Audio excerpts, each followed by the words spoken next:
नमस्ते, जय हिंद, जय भारत। मैं हूं आनंद नरसिम्हन और अखाड़ा के इस अध्याय में आपका स्वागत है। खबरों का अखाड़ा शुरू करेंगे इस वक्त आ रही बड़ी खबर से, जो पाकिस्तान अफगानिस्तान बॉर्डर से आ रही। अफगानिस्तान बॉर्डर के पास उत्तरी वजीरिस्तान में हुए एक आत्मघाती हमले में 7 पाकिस्तानी सैनिक मारे गए और 13 जख्मी हुए। हमला उस वक्त हुआ जब पाकिस्तान और अफगानिस्तान के बीच जारी 48 घंटे की सीज फायर आज शाम को समाप्त होने वाली है। रिपोर्ट के मुताबिक एक हमलावर ने बारूद से भरी गाड़ी पाकिस्तानी मिलिट्री कैंप की दीवार से टकरा दी, जबकि 2 दूसरे ने अंदर घुसने की कोशिश में जो मारे गए हैं 2 और। ये इलाका हाल के दिनों में दोनों देशों के बीच झड़पों का केंद्र रहा है। खैबर पख्तूनख्वा के अलग अलग इलाकों में तहरीके तालिबान पाकिस्तान और उसके अलग अलग गुटों ने कहर बरपाया हुआ है और पाकिस्तानी मिलिट्री के नाक में दम किया हुआ है।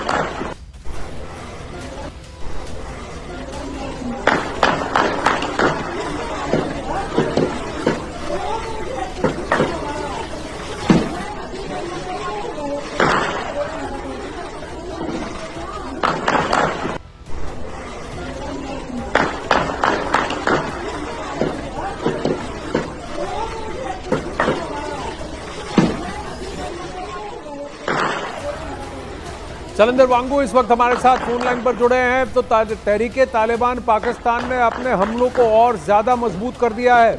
नूर वली खान महसूद के जिंदा होने के प्रमाण के बाद ये अब पाकिस्तानी मिलिट्री के लिए और भी शर्म की बात हो गई है। चलंदर, आपको मेरी आवाज आ रही है? बिल्कुल बिल्कुल आनंद। देखिए, एक तरफ जहां सीज फायर हुआ है 48 घंटों के लिए और अफगानिस्तान और पाकिस्तान के जो डेलीगेशन हैं वो कतर में मौजूद है और बताया जा रहा है कि उनकी बातचीत चल रही है कि किस तरह से इसको आगे नॉर्मलाइज किया जाए। लेकिन इसी बीच एक बार फिर हमला हुआ है, बड़ा आतंकी हमला हुआ है ये, जिसमें 7 पाकिस्तानी फौजी मारे गए हैं और करीब 13 लोग इसमें जख्मी भी हुए हैं। और ये एक सुसाइड अटैक बताया जा रहा है। पेशावर से खबर आ रही है तो जाहिर तौर पर ये एक बड़ा अटैक है जहां एक तरफ बातचीत की बात चल रही है और लगातार पाकिस्तान कहता रहा कि तहरीके तालिबान के जो टेररिस्ट हैं, जो आतंकी हैं, वो इस तरह के हमलों को अंजाम देते हैं। हालांकि लगातार अफगानिस्तान इस बात से किनारा करता रहा और ये कहता रहा है कि उसके पास पाकिस्तान को सबूत देने चाहिए इस तरह के दावे करने से पहले। जी, ये तो पाकिस्तान की सरजमीन में हुआ है और पाकिस्तान के अंदर तहरीके तालिबान के फाइटर हैं जिन्होंने ये आत्मघाती हमला किया और ये दिखाने की कोशिश की है कि पाकिस्तानी मिलिट्री और उनके पोस्ट उनके रेडार पर हैं। धन्यवाद शैलेंद्र।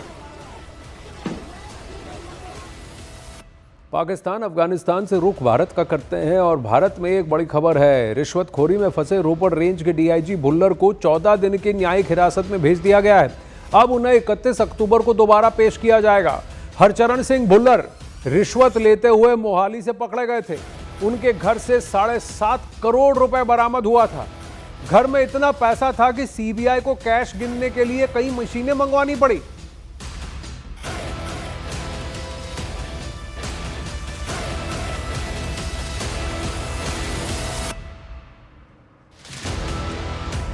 आइए अब आपको बताते हैं कि डीआईजी हरचरण सिंह भुल्लर कैसे गिरफ्त में आए। सबसे पहले कबाड़ कारोबारी ने डीआईजी पर रिश्वत मांगने की शिकायत की थी। कारोबारी ने डीआईजी पर झूठे केस में फंसाने का आरोप लगाया था। कारोबारी के मुताबिक डीआईजी ने 8 लाख रुपए की रिश्वत मांगी थी। डीआईजी पर केस सेटलमेंट के लिए रिश्वत की डिमांड के आरोप लगे। कारोबारी के एफआईआर पर सीबीआई ने जांच शुरू की। डीआईजी 5 लाख कैश लेते हुए रंगे हाथों पकड़ा गया। सीबीआई ने मौके से ही डीआईजी भुल्लर को गिरफ्तार किया, जिसके बाद डीआईजी के घर पर छापा पड़ा था और जहां से 7.5 करोड़ रुपया कैश मिला है। ये एक आईपीएस ऑफिसर के घर से बरामद हुई नकदी है, देख लीजिए।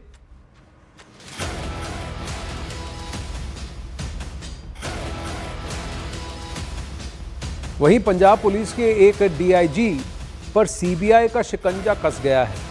रिश्वतखोरी के आरोप में डीआईजी हरचरण सिंह भुल्लर को रंगे हाथों पकड़ा गया। सीबीआई ने जब इस अफसर के घर छापा मारा तो नोटों के ढेर, सोना, लग्जरी कारें और हथियारों का पूरा एक जखीरा बरामद हुआ है। सवाल यह है कि वर्दी में छिपा ये अफसर करोड़ों की काली कमाई का सौदागर बन कैसे गया।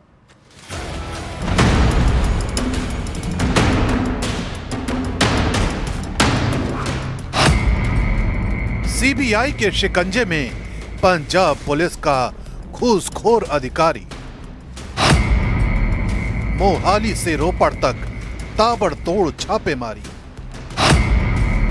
वर्दी की आड़ में वसूली की चेन बेनकाब।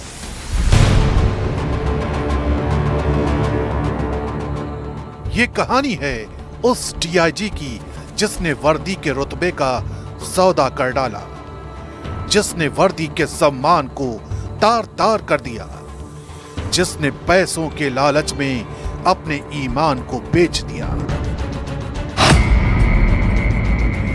11 अक्टूबर को फतेहगढ़ के स्क्रैप कारोबारी आकाश भट्टा ने चंडीगढ़ सीबीआई ऑफिस में शिकायत दी कि रोपड़ के डीआईजी हरचरण सिंह भुल्लर उस पर फर्जी केस डलवाकर रिश्वत की मांग कर रहे हैं।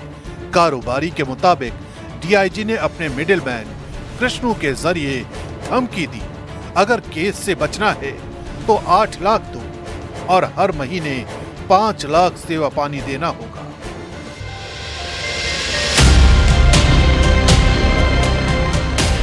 सीबीआई ने शिकायत के बाद 10 दिन तक जाल बिछाया और जब कारोबारी ने पहली किस्त के तौर पर 5 लाख रुपए देने की कोशिश की तो सीबीआई ने डीआईजी को रिश्वत लेते हुए रंगे हाथों गिरफ्तार कर लिया। रोपड़ में ताबड़तोड़ रेड की और रेड के दौरान जो कुछ बरामद हुआ उसने सभी को सन्न कर दिया है। जैसे जैसे अलमारियां खुली, नोटों के पहाड़ निकलते गए। 5 करोड़ से ज्यादा का कैश, 1.5 किलो सोना, 22 लग्जरी गाड़ियां, मर्सिडीज और ऑडी जैसी कारों की चाबियां, 40 लीटर विदेशी शराब और 4 तरह के हथियार जिनमें double barrel gun, pistol, revolver और एयर गन शामिल है। इस छापेमारी के दौरान पंजाब में कई संपत्तियों के दस्तावेज और लॉकर की चाबियां भी मिली, जबकि मिडिलमैन कृष्णू के ठिकाने से 21 लाख नकद बरामद हुआ है। सीबीआई सूत्रों के मुताबिक ये केवल शुरुआत है, अभी और बेनामी संपत्तियों की पड़ताल चल रही है। सीबीआई की जांच में पता चला है कि डीआईजी हरचरण भुल्लर ने रिश्वत को एक व्यवस्थित मंथली सिस्टम में बदल रखा था। वो कारोबारियों से हर महीने 5 लाख की रकम सेवा पानी के नाम पर वसूलता था। यही वजह है कि अब कई कारोबारी आगे आकर इस नेटवर्क के बारे में खुलासा कर रहे हैं। जांच एजेंसी ने प्रिवेंशन ऑफ करप्शन एक्ट के तहत मामला दर्ज किया है और अब ये खंगाल रही है कि डीआईजी की संपत्तियां किन नामों पर हैं। रोपड़, मोहाली और चंडीगढ़ में रेड्स जारी हैं।